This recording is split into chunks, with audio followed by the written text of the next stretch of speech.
Wait.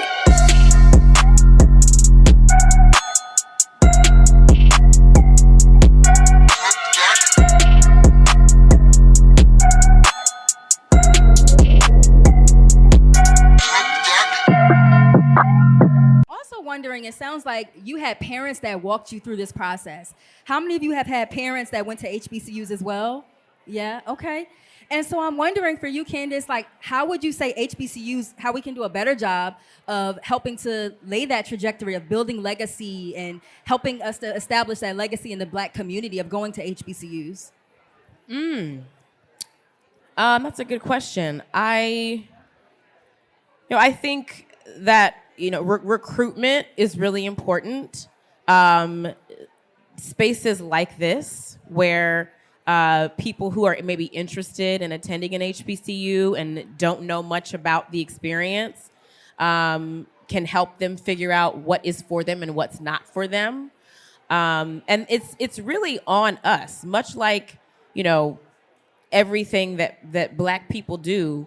We thrive when we pass on the traditions, when we talk to each other about what's happening and what's going on. And I learned that from my parents, and they learned that from their parents and even our ancestors. We survived because we talked to each other.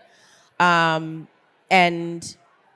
I think that same mantra applies here, in that when you are going through your experience, and when you finish your experience, it's your responsibility to then go back and say to, the youth, the Black youth of your community, this is something that you should consider, and here is why.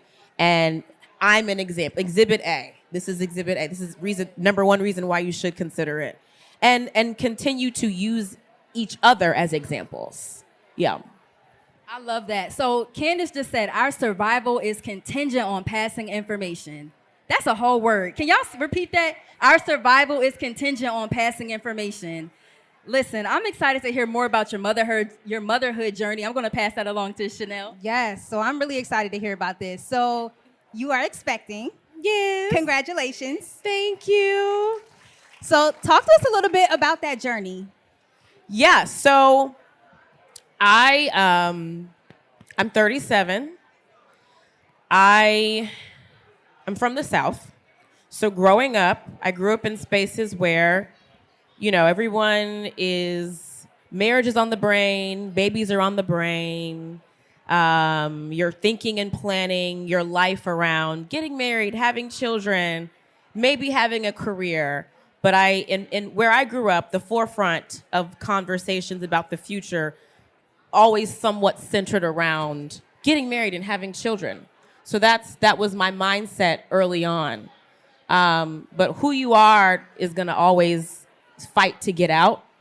And there was another part of me that was goal-oriented in a way that did not maybe include children and marriage so soon. I remember doing my 10-year plan at 18, and by now I should have like a 12-year-old and be doing Frederica Whitfield's job at CNN. Clearly, that was not what God had in store. But I had to really fight this urge to. I had to fight the urge to not acquiesce to what I saw and go confidently in the direction of what I knew deep in my heart I wanted to do. And that was leaving home. That was all of the things that I've done. So then I'm going through this like vacillation in my mind of, well, do I want to have kids? Do I want to be a mom even? I went from like, I'm having 6 kids. I don't know if I want any. And I remember meeting a woman in my early 30s who spoke to me about egg freezing. And if I had known sooner about what the egg freezing process, or IVF, in vitro fertilization, consisted of, maybe I would have frozen my eggs sooner. Wait.